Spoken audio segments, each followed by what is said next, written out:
வயல்ல அறுவடை முடிஞ்சு எங்க பார்த்தாலும் தானியங்கள் இறைந்து கிடந்தது. ஒரு வெட்டுக்கிளி மகிழ்ச்சியா பாடியபடி அங்கேயும் எங்கேயும் தாவிக்கிட்டு இருந்துச்சு. எறும்பு ஒன்று தானியத்தை எடுத்து போறத அந்த வெட்டுக்கிளி பார்த்துச்சு.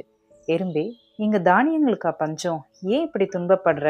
என்ன போல ஆடி பாடி நீயும் மகிழ்ச்சியா இரு அப்படின்னு சொன்னுச்சு. அதற்கு அந்த எறும்பு, இப்போதே நம்ம தானியங்களை சேமிக்கணும், இல்லைன்னா குளிர்காலத்துல நாம தான் துன்பப்படணும் அப்படின்னு சொன்னுச்சு. என்ன போல நீயும் இந்த தானியங்கள் எல்லாம் சேமித்து வை, பிறகு ஆடலாம் பாடலாம் அப்படின்னு அந்த எறும்பு சொன்னுச்சு. அதுக்கு அந்த எறும்பை கேலி செஞ்சபடியே அங்கிருந்து அந்த வெட்டுக்கிளி தாவி போனது. குளிர்காலம் வந்தது. பசியால் வாடிய அந்த வெட்டுக்கிளி எறும்பிடம் வந்தது. நீ வைத்திருக்கும் உணவுல எனக்கும் சிறிது தா அப்படின்னு அந்த வெட்டுக்கிளி கேட்டுச்சு.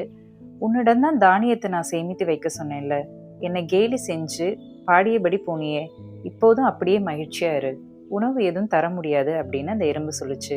ஏமாற்றம் அடைந்த அந்த வெட்டுக்கிளி குளிர்ல நடுங்கியபடியே அங்கிருந்து வருத்தமாக சென்றது. இந்த கதை நமக்கு சொல்லும் பாடம், முன்கூட்டியே உழைத்து சேமிப்பவர்கள்தான் கடின காலத்தை தைரியமாக எதிர்கொள்வார்கள்.